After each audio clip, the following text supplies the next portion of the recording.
Have you heard about Ghosts N Goblins Resurrection coming out on February 25th, 2021 on the Nintendo Switch? I just watched the new trailer for it, and holy horseshit, this game looks badass. It looks as if Capcom decided to bring Arthur back to life, and along with him, all the charms of the past Ghosts N Goblins games. Zombies, the Red Devil, unicorns. Yeah, this guy's a unicorn, I guess. And let's not forget the burrito ghosts. Yeah, I'd scream like them too if I was the undead embodiment of a Taco Bell burrito. Anyway, this game looks awesome. It's like they updated the graphics but kept the 2D aesthetics by giving all the characters that flat animated paper feeling, kinda like South Park. And in case you aren't familiar with the Ghosts N Goblins franchise, these games are run and gun platformers developed by Capcom. You are a brave knight named Arthur on a quest to save the princess from the demon king known as Astaroth. Astroth? I don't know, something like that. Besides the main canon, Ghosts N Goblins have had a few semi-successful spin-offs, including the Gargoyles Quest and Maximo series of games. One thing I want to touch on in particular is how Ghosts N Goblins and its predecessors have gained a reputation among gamers for their high levels of difficulty. In fact, I know plenty of haters of this series. Hell, maybe I'm a hater of it too. I go back and forth on this, and it's probably time I find out why. But I can't. You see, Ghosts N Goblins Resurrection doesn't come out for another few months. I guess the only thing to do is take a look at the main games in the canon and go from there. Will we find something to love and cherish, or an abomination that deserves to fry in the fiery pits of hell?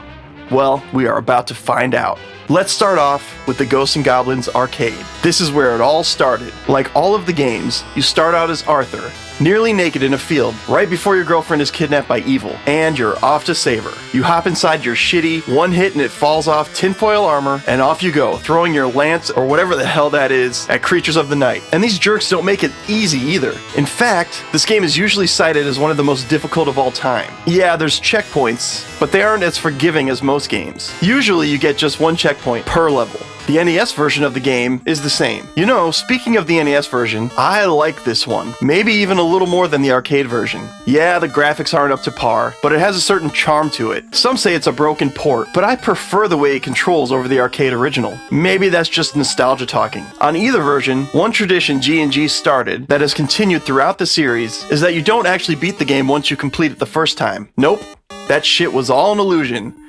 And now you have to do it all over again, only this time, they add a little bit more difficulty. You know, just in case you didn't give yourself a hemorrhaging ulcer the first time around. Screw it, let's move on. Well, that didn't scratch my itch. Or any itch for that matter. If anything, it made me want to stop playing for a while, but I'll persevere. Next up is the direct sequel to Ghosts N Goblins, which is called Ghouls and Ghosts. Although this is an arcade, my main time was spent with it on the Sega Genesis. Now, my rose-colored nostalgia glasses has me remembering hours upon hours of fun discovering all the nooks and crannies of this game. So I figure playing the arcade version of the same game will be just as good as I remember, right? Immediately, playing this game felt like a breath of fresh air, especially after coming off playing the arcade and NES versions of Ghosts N Goblins. Ghouls and Ghosts looks nicer and plays way better. Just look at these huge sprites. Your armor is still hit it and quit it, but at least you find golden upgrades, which adds elements of magic attacks. You can aim your weapon up now too. Plus, they have some really fun additions like this wizard who changes you into an old man or a duck. So I'm kind of enjoying this, but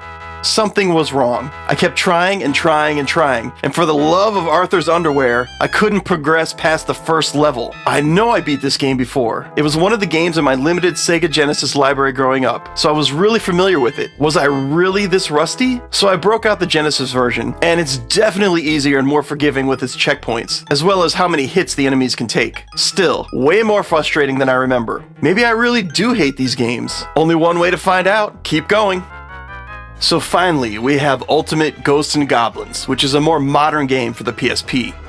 So this is more like it. It kind of fills that thing you're looking for if you're jonesing to play Resurrection. Ultimate G&G has more of a 2.5D aesthetic than the aforementioned paper style of Resurrection, but it looks to be closer in the style of gameplay than its predecessors. There's an odd RPG element to Ultimate where you have to hunt for different power-ups, and it's not quite as linear as the previous games either. Some of the bosses are familiar, and almost all of them are giant. The magic armor is back, and this time, there are several types for you to collect, all of which do their own thing. Don't let the updated graphics and gameplay fool you. This game is still hard as fuck. I'm not even sure how hard a fuck is. Well, I take that back. I know how hard it can be. You know what? I've gone off track here. Let's just agree this game is hard, and no, I haven't ever beat it as of yet. Which leaves me wondering, do I like this series enough to give Ghosts N Goblins Resurrection a shot? Oh man, so this is a frustrating mess. On one hand, the games are classics, and not only do I have nostalgia for them, but I really do enjoy the challenge they present.